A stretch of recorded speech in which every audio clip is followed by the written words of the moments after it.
Okay, it's Penelope. What I'm doing, I'm going to speak to you a little bit about Pluto. So this is my natal chart here, and you can see that I have Pluto conjunct Uranus on my MC. And what we do in evolutionary astrology, we look at Pluto, and then we look at the polarity point. So mine is in the 3rd house, and we would also look at the North Node and the South Node. So when we look at the nodes, we can get an idea of past life and any planet conjunct there, the house it's in also, and the sign. And the same with the North Node, we're looking at the house and we're looking at the sign, and that's going to give us an idea of what our future is, what we're walking towards, and what we're, keep evolving to and away from. And we would also look to any planets conjunct the node, and then we would look to any aspects also. But so Pluto and the nodes. But I'm going to read a bit to you, and I'm going to pull up the chart of the day whilst I do this as well. What we have is, go down here. So what you can see, this is astro.com.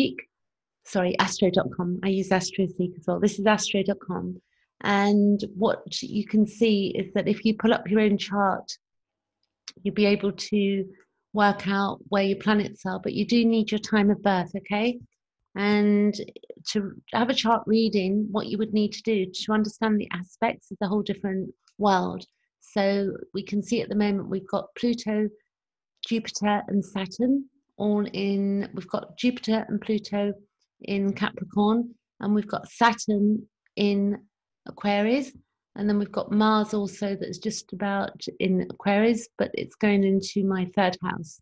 So if I bring up the chart of today, and we go here, chart of the moment, and we go here. Okay, right, so this is the chart right now in the sky, okay? And what we have is that I just showed you that Pluto and Saturn, and Pluto, Jupiter, Saturn. You can see here on the chart of today, we've got Pluto at 24 degrees, Jupiter at 26, and Saturn at 1 degree Aquarius. And then we've got Mars in the 2nd house at the moment. Mars is in Aquarius. The houses keep changing because of the rising signs. So I just want to, meaning the rising sign changes. So the 1st house, 2nd house, they move. What we've got here is the moon is in Pisces, and we've got at the moment, it's at 14 degrees. The moon takes 2.5 days to move through a sign. And then we've also got Neptune in Pisces, and we've got Chiron in Aries and Mercury in Aries. There's a conjunction there. And then we've got the sun, which is 29 degrees. It's going to move into Taurus in the next day, okay? And then we've got also Uranus in the Taurus as well. And the North Node is currently in Cancer, but it's going to be moving into Gemini because they move around that way. Okay. So Pluto in evolutionary astrology, this is about Pluto, bit of a lesson. Pluto in evolutionary astrology by house and by sign shows us our core evolutionary desire and intention, which is really important. And I'm going to read a bit here from Jeff Wolf Green. You can get a book called Pluto, volume 1. And what we have is that Pluto correlates to the soul and evolution. And the question, what is a soul? That's a question. According to many spiritual, religious, and metaphysical sources, including the Bhagavad Gita and the Bible, the soul is an immutable consciousness that has its own individuality or identity that remains intact from life to life.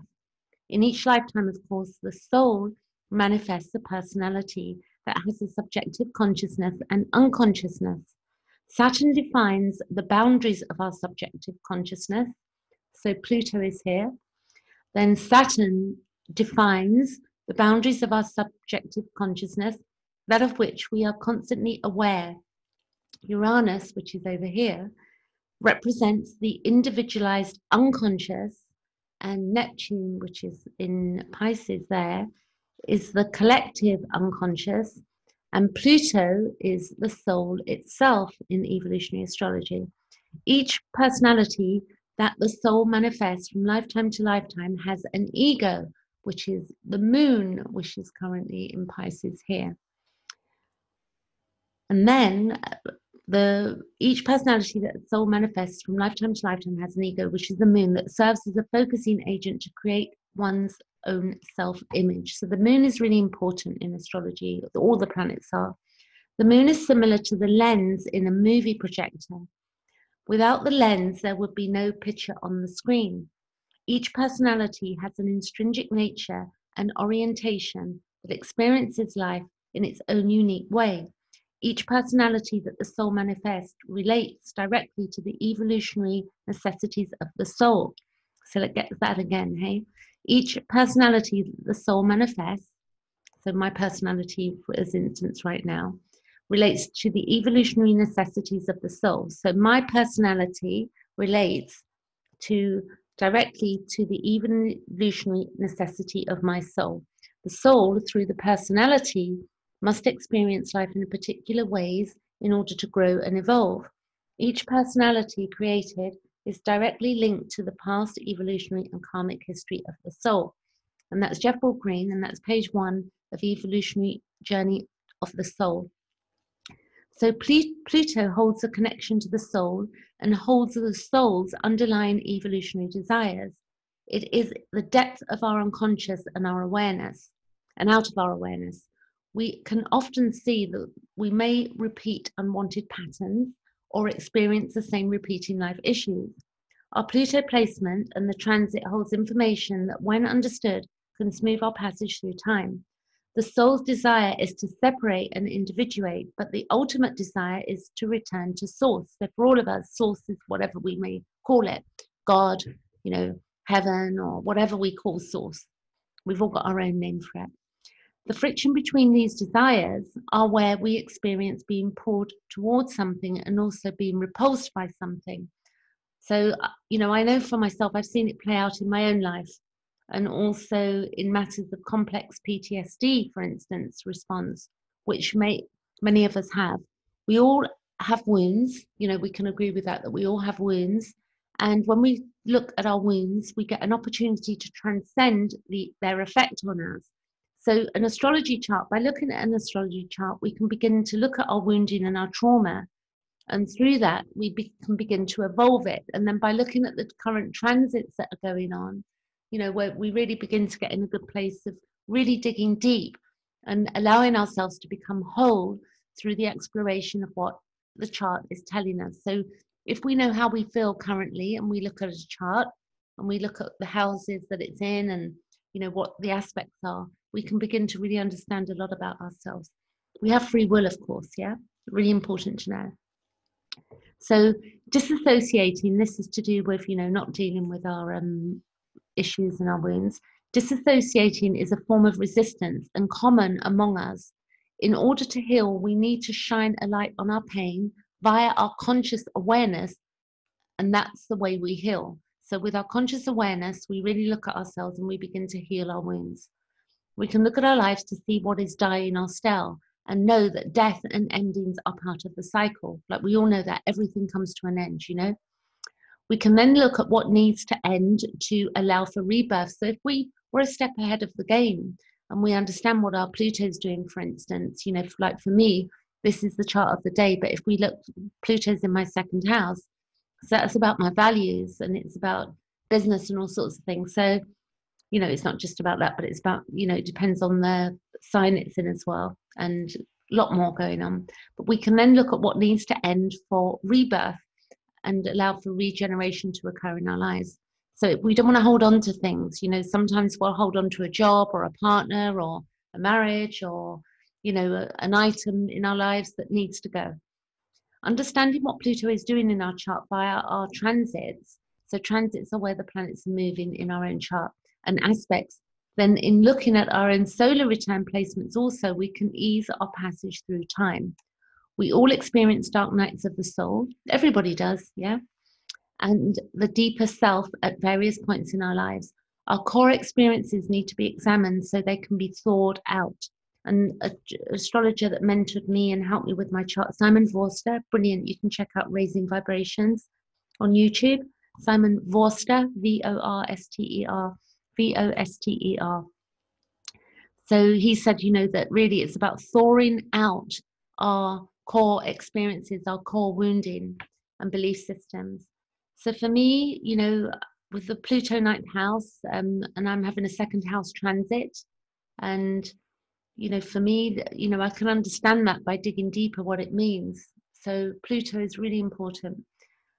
And then until we make, Carl Gustav Jung said, he said, until we make the unconscious conscious, it will direct our lives and we will call it fate. So Carl Jung said that. That's really important to understand that.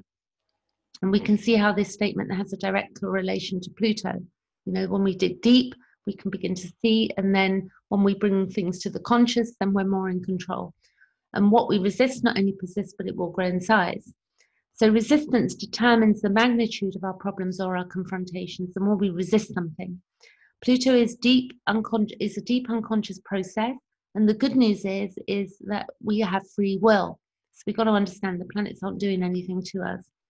When we objectify our lives via our chart, we can speed up our own evolution by our understanding of what is occurring, and then we can release our resistance. So, you know, Jeff Wolf Green says, you know, asking the question, why am I here?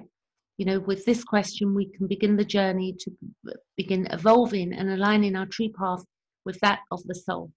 So that's it for today. So you can see the current chart briefly, that we've got some squares. You know, the moon is squaring Venus, and we've got also, that looks like a square there. Let's go down a bit. We've got the moon squaring Venus square. We've got a square to the sun. We've got the sun is square Jupiter, and the sun is also square Saturn. So the sun is involved in squares with Uranus as well at the moment. So, but we've got a nice trine from Venus to Mars, and then we've got a sextile going on also. So it's very deep work, but I'm going to leave it there.